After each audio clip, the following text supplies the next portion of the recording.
politician ay what do you call this, nagtatrabaho sa gobyerno ay may confidential fund. So ang hamon ko sa Quadcom, buksan natin ang libro ng lahat. Lahat na may confidential fund, buksan natin. Pini-question nyo ang confidential fund ni VP Sara. You want to be fair and square?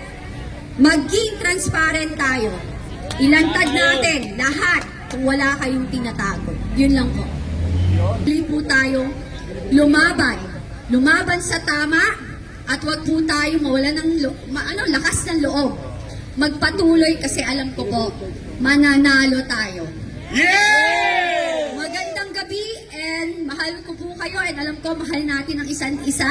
Sabi ko naman to sa aking mga interview, na-trigger ako because I also like, especially now, nakita ko si Attorney Lopez na yung trauma, yung kanyang, yung trauma na binigay sa kanya ng pambubuli, panghaharas, kasi wala naman siyang ginagawang masama. Rather than, ginagawa lang niya ng tama ang kanyang trabaho and dahil hindi nila makuha yung kanilang gustong sagot, ang House of Representative is harassing her and forcing her to say something na hindi naman kailangan or hindi niya talaga alam, you know? So ako, na-trigger, naalala ko ulit yung ginawa nila sa akin, na babae ako, mayaman sila, powerful sila.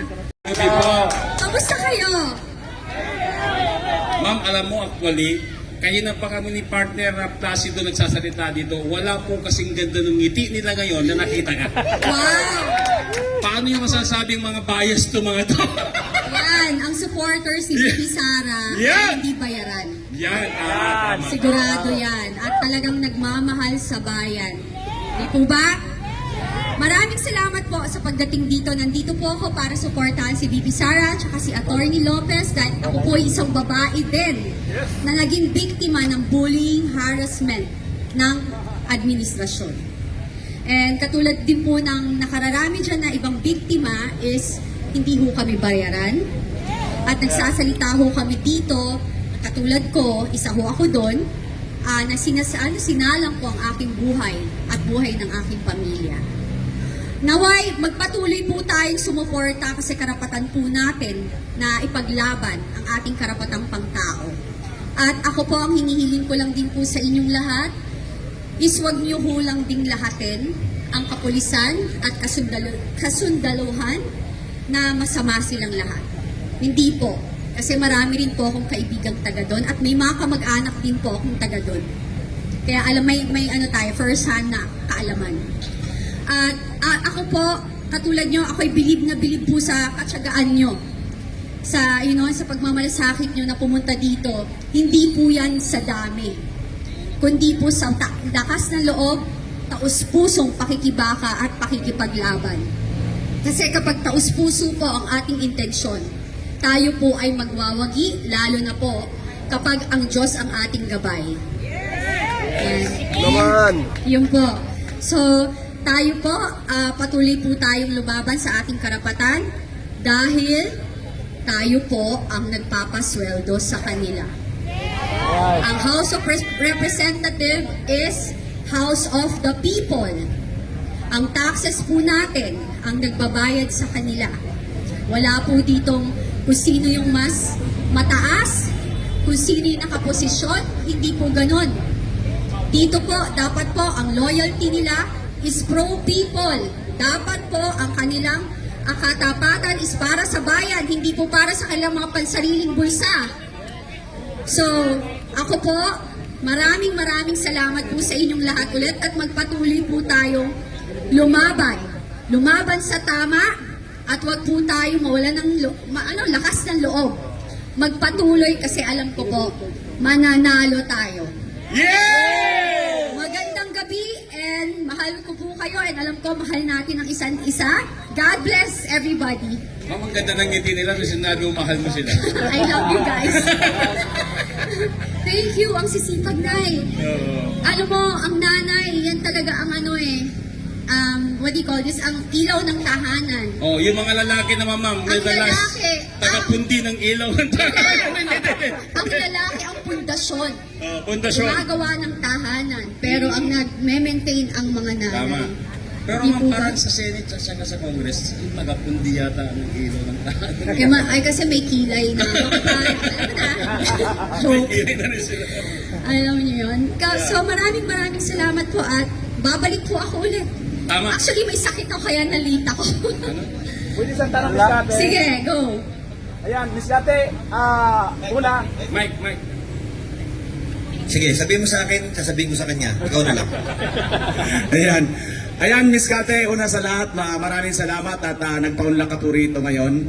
At sa amin po, in behalf sa mga kasama natin mga vloggers dito lahat, no? Ano po ang inyong bakit po kayo pumunta rito? Bakit po kayo lumabas? Despite na mukhang wala naman po kayong problema sa buhay. Again, ako ang iniisip ko na lang kasi 'di ba sinabi ko naman to sa aking mga interview na trigger ako because I also like especially now nakita ko si Attorney Lopez na yung trauma, yung kanyang yung trauma na binigay sa kanya ng pambubuli, panghaharas kasi wala naman siyang ginagawang masama rather than ginagawa lang niya ng tama ang kanyang trabaho and dahil hindi nila makuha yung kanilang gustong sagot, ang House of Representative is harassing her and forcing her to say something na hindi naman kailangan or hindi niya talaga alam, you know? So ako, na-trigger, naalala ko ulit yung ginawa nila sa akin, na babae ako, mayaman sila, powerful sila, still, nag-iisa akong babae, may anak ako, 5 anak ko, 4 ang babae kong anak, wala silang pakialam sa akin na saktan ako, ibuli ako, iharas ako, kunin yung mga properties ko and everything. Hindi ho ito paghihigante. Pero kailangan ko ikwento yung story ko for people to know na hindi ho ito ngayon lang. Sanay ho silang mangganito. Kung ako ho, ginanito nila, paano pa po kayo? Wala po silang pakialam kahit sa atin. Ako ho, nakasama ko sila for 10 years. They don't care. Yung ginawa nila kay VP Sara, walang utang na loob. Diba? Yung po, walang utang na loob, walang malasakit. Ang malasakit nila, ano yung makukuha nila? Makukuha nila sa kaba ng bayan. tama yun. Yun. Duterte! Duterte!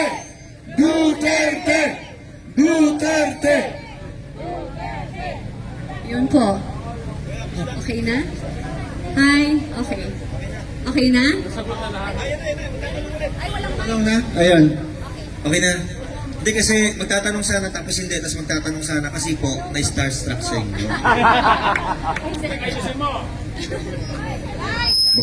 Magandang gabi, Biscate Binag, Bistak Pilipinas. Hello, may utang pa ako sa iyong interview. Ano? Nag-echo. Nag-i-echo lang. Biscate Binag, ano po ang inyong mensahe? Lapit ka. Ano po ang inyong mensahe sa lahat ng mga kababaihan sa ating bansa para ma-inspire po sila na sumama po sa ating pagkikibaka?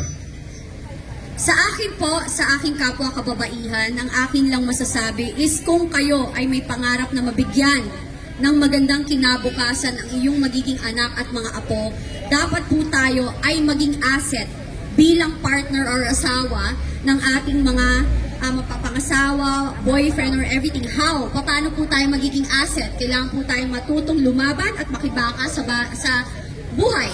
Di po ba? Matuto tayong magtrabaho. Kaya para kung ano man yung mangyari sa ating asawa, kaya nating buhayin ang ating pamilya. Ganon din po ang pakikibaka sa bansa, sa Pilipinas, sa ating bayan. Kailangan po matuto tayong ipaglaban kung ano yung tama, ipaglaban kung ano yung ating karapatang pangtao, ipaglaban natin ang ating karapatan bilang mamamayang Pilipino na nakatira dito sa Pilipinas at saka sa ating bayang mahal. Ganon lang po. Thank you. Meron pa akong follow-up, Miss Kate. Ako po si BMR Channel. Ay! May utang din. Miss Kate, kahapon po nung napanayan po namin si Senator Bato de la Rosa with Yumi Santiago, ang isa rin po sa biktima, at nagpapasalamat sa programa ni Tatay Digong na War on Drugs because yung kanyang mga kamag-anak ay nagbago po. Miss Kati Binag, kayo po, kung sakasakaling magtuloy-tuloy po ito ang investigasyon, makikiisa po ba kayo sa panawagan na lumabas din ang mga biktima po nitong mga illegal na mga droga. Dapat po, Duterte!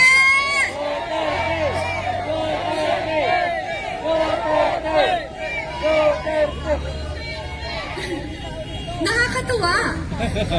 Opo, makikiisa ako kasi ang pangit pong ang ginagawa nila ngayon is pinagtatanggol po nila ang mga pushers at saka mga drug addict and convicted criminals. Perfect example is di ko nga matawag na congresswoman eh. Si Castro. Di ba? Naglalakad na convicted criminal. Tapos etong ating mahal na lawyer na nagtatanggol sa mga IPs, nagtatrabaho ng malinis. Gusto nilang ipakulong wala man lang kakaso-kaso. Anong ibig sabihin nun, di ba? It's a sign of bullying and harassment. At siya ay isang babae ang nakakatawa. Ikaw, Castro, kapal ng mukha mo. Dapat nakakulong ka. Kapal ng mukha mo. Kapal ng mukha! Kapal ng mukha! Diba? Kapal ng mukha! Kasi dapat, ang akala ko ba, ang kaliwa is pinagtatanggol niya ang mamamayang Pilipino. Bakit siya, sinisira niya or binababoy niya ang, mga tao na walang kalaban-laban at normal lang at walang posisyon, Then ako, lalaban talaga ako kasi kailangan malaman din lang sa mga biktima. Ako naman, naniniwala ako na mga pushers and addict pwedeng magbago. Pero choice nila, kapag nanatili silang pushers and addict at namerwisyo sila sa lipunan, di ba? Kaya maraming namatay, na rape ng addict, pusher, na, maraming pinagbentahan ng droga, kaya kumalat ang addict. Alam ko mahirap ang buhay, pero choice po natin, pumili na magkaroon ng trabaho na matino at maayos. Miss Cathy, kasi sagot chat natin sa Die Hard nandoon ka. Nagtataka ako, kasi nasa mga ilang Zoom meeting kami with Cathy Binag. Nagtataka ako, bakit nakafocus kay Duterte, kay Ma'am, kay Attorney Lopez, yung issue. Hinahamon ko kayo, mga congressman, bakit hindi si Cathy Binag ang tawagin ninyo nang ilalabas ni Cathy Binag ang USB na hawak niya? Yes! Dapat yun ang tanong. Kasi, kilala ko si Martin. Kaya nga kinagulat ko yung kanyang pagbabago. Alam niyo ho, eto, ang pagkakakilala ko kay Martin, ang bait. Wala na now. Nagbago lahat. Nalulungkot ako. Kasi, alam nyo, ayan, yung mga kongresista dyan, sinira na nila ang future ng kanilang anak. Hindi lang sila, yung future ng kanilang anak. Dadalhin ng kanilang anak yung ginagawa nila ngayon. Kala nila okay sila ngayon. Ilang taon lang ba tayo nabubuhay? Bukas makalawa, hindi nga natin alam di ba? So, yung protection nila is habang nakaposisyon sila. Hanggang kailan yan? Di po ba? And lahat sa politics, sa politika, lahat ho ay temporary lamang. Wala hong permanente. And sa ginawa nila, sinira nila yung kanilang pagkatao. Dapat naway, lalo yung matatanda dyan. Huwag na tayo magpaka-plastic dito. Alam nyo, total si Abante ginamit niya ang Panginoon. Nakikita ng Diyos lahat kung ano ang katotohanan. Yung nangyayari yung masasama ngayon, sa totoo lang, kagustuhan mo ni Lord to. Para po makita talaga natin kung ano yung totoong nangyayari sa ating bansa. Mataas na bilihin, bagyo, yung flood control projects. Alam mo, eto pa, kine-question nila ang confidential fund. Lahat ng politician ay nagtatrabaho sa gobyerno ay may confidential fund. So ang hamon ko sa Quadcom, buksan natin ang libro ng lahat.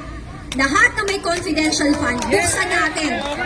Kung kine-question nyo ang confidential fund ni VP Sara. You want to be fair and square? Maging transparent tayo.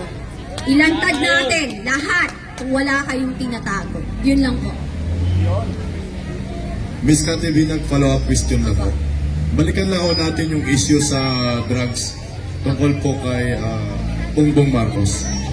Kung ipatawag po ba kayo sa Quadcom, haharap po ba kayo upang isalaysay po ninyo yung personal encounter po ninyo kay Bongbong Marcos na gumagamit po ng ipinagbabawal na gamot? Haharap ako, pero hindi ako pipirma ng, what do you call that? Waiver. You know why? Because I know for a fact na yan ang gusto nilang mangyari. Makokontempt ka, bababoy. Hindi ako takot sa baboyan, nababoy ako for 10 years po. Pero lalaban ako ng harapan. Pag sinigawan ako, sabihin ko, wala kayong karapatang sigawan ako. Wala kayong karapatang sigawan ako. Hindi ako pumunta dito para bastusin ko. Yan ang maisip! Diba? Yun po yun. Kasi nasira ho ang Kongreso sa ginagawa nila. Hindi naman ho lahat ng kongresista. Nandyan nga po si Congressman Marcoleta, diba? Nagsusupport nga, nagagalit sa ginagawa nila. Pero, ang akin, ang hamon ko sa mga kongresista, tumayo po kayo. Magkaroon ho kayo ng backbone at mga bayan. Sa mga kababaihan, maging babae ho kayo. Total, ina ho kayo ng tahanan, ate kayo. Tingnan nyo ho nangyari kay Atty. Lopez. Tingnan nyo nangyari kay Atty. Lopez. Imagine nyo, kung nangyari yan sa mga kapatid nyo, nanay nyo, ate nyo, tita nyo, kamag-anak nyo, mahal nyo sa buhay, anong gagawin nyo? Tapos kine-question nila, tinatawag nila si VP Sara na may tama sa utak, hindi kalmado. Kahit sa akin mangyari yan. Kasi ang problema, ang mainstream media, hindi nila nilalabas ang kabuuan ng storya. Diba? Kaya yan ang problema. Hindi lahat nila nilalabas. Yung story, we were there. Ang sabi niya, diba, ang nangyari sa kanya, nasa Zoom tayo eh. Nag-collapse na si Atty. Lopez, hindi na siya kumikibo. They were asking for help. It took 2 hours for them na papunta, na may papuntahin. May doktor doon, ayaw papasukin. So ano gusto niyong maramdaman ni VP Sara? Isang kaibigan yan. Hindi lang basta kaibigan, matagal niyang kaibigan at empleyado niya. Yan ang leader. May malasakit sa kapwa. May gagawin ba nila yan? Babantayan ba nila? Babantayan ba nila yan? Hindi. Yung trauma na ginawa, sabihin na drama. Drama, gusto ko nga po, sana magsalita yung nanay ni Atty. Lopez. Sana po magsalita. Hindi nyo maintindihan kasi may pera kayo, mayaman kayo, you think you're powerful. Wala akong pinaka-powerful dito sa buong mundo kundi ang Diyos. Kaya kayo lahat tatamaan na kayo ng latigo ng Panginoon.